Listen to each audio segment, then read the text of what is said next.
Of course, I was going to end the Saints and Sinners reviews with the short story that has the best art of all 5 short stories. But I do need to say this before I continue. There's been stories from the Rippaverse that I didn't care for at all when they were announced. But this story, I will say I didn't give a rat's ass. I didn't give an absolute damn when this story was announced, even though Will Conrad was the artist, and I know that sounds harsh, but that's how I felt. So, I want to apologize to Mauler because I absolutely love this story by the end. Now let me go ahead and give my quick non-spoiler thoughts first.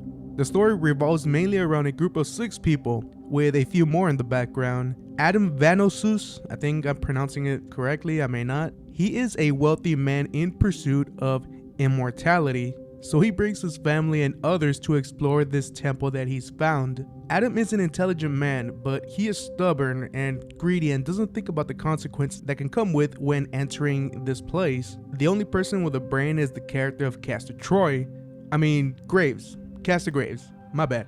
Castor is my favorite character in this story. Mauler with Will did a fantastic job creating this story. I loved how very uncomfortable it felt to be around some of the characters, because some of the characters were annoying pieces of crap, and I mean it in a good way. I love how they begin to struggle with each other in this place because of their past.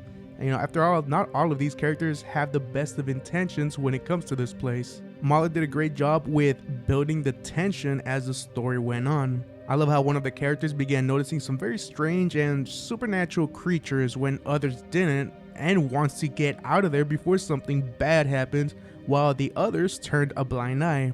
Like I said, the only one with a brain. Their lust for money and recognition and the want of immortality has its price though. The way this story ended, my jaw dropped, and that's all I'll say about that.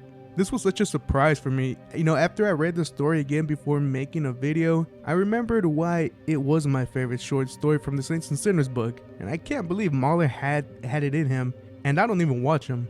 Now, even though this was my favorite short story of the book, I have no idea where this could go, especially after that ending with that creature reveal and what it did to that person. Overall, this is a fantastic horror adventure story with some of the characters that you just want to see die. I can say that you can take this story out of the Rippaverse universe, and by itself, it's still a great short story. Also, Flores Park wasn't mentioned, or any of the other characters that we've seen in the past were mentioned nor seen. Will Conrad's art, you can never go wrong with it. For me, it's Jack Herbert and Will Conrad right off the top of my head. Just give that man some more work, Eric. So, overall, fantastic work, guys. Now, on to the spoilers. So this story begins with a group of people entering a hidden temple led by the wealthy man known as Adam Vanosus. He brought along his 2 sons, William and Wyndham. William is the most chill of the 2. He brought a few workers with tools. His ex-wife is also there because in the divorce she takes half of what's his, so she wants to see this for herself. There's Maps, who's there for navigation purposes and is a historical expert. And finally, there's Castor Graves, who is the guide with a respectable past, probably even a former soldier. Adam is in search of immortality. When he says, "We enter united, humble before his temple, his wisdom, his peace," I think he might be talking about God. Adam is so obsessed with finding the secret to immortality that he's not thinking clearly. Adam, he's an arrogant man. He believes they are worthy of immortality if they're brave enough to keep going.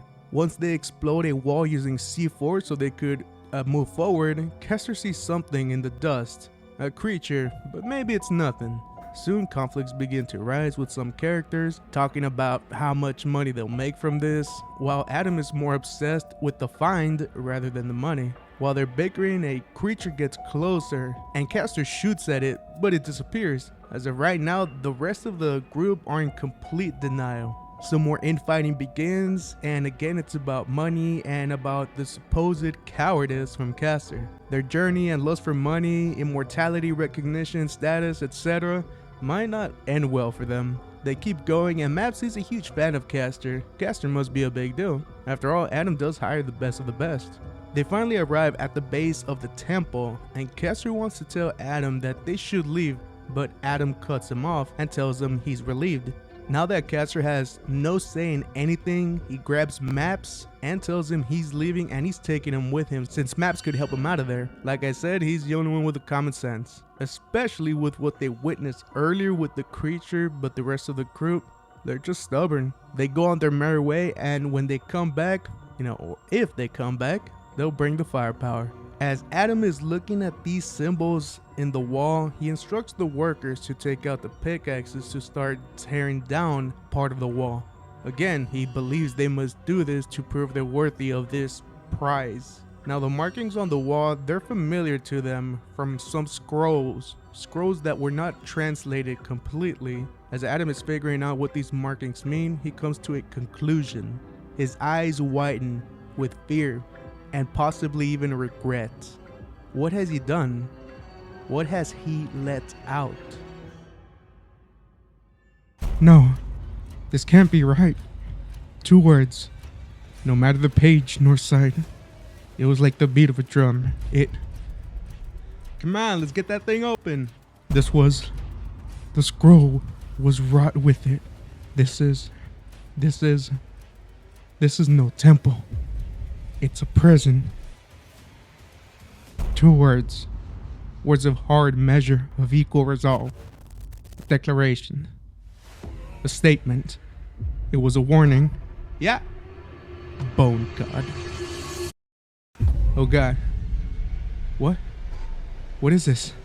Can't see anything. Dad, what's happening? Father, is this right? Is this?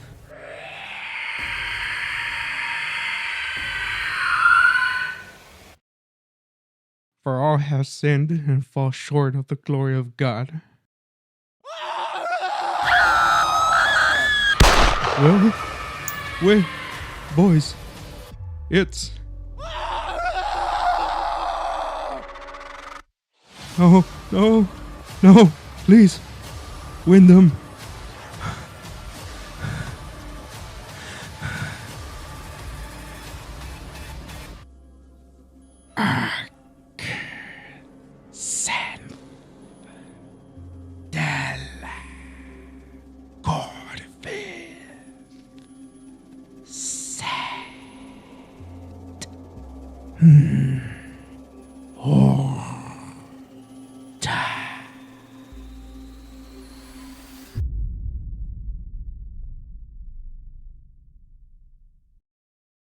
Alright guys, I hope that you guys enjoyed that, and what a way to end the short story. I'll go ahead and end the video there. Do let me know in the comment section what you thought of the story. Is it your favorite from the book? Did you want some of the characters to meet their end like I did? Let me know in the comment section. Thank you for watching, and I'll see you guys in the next one. Take care, y'all.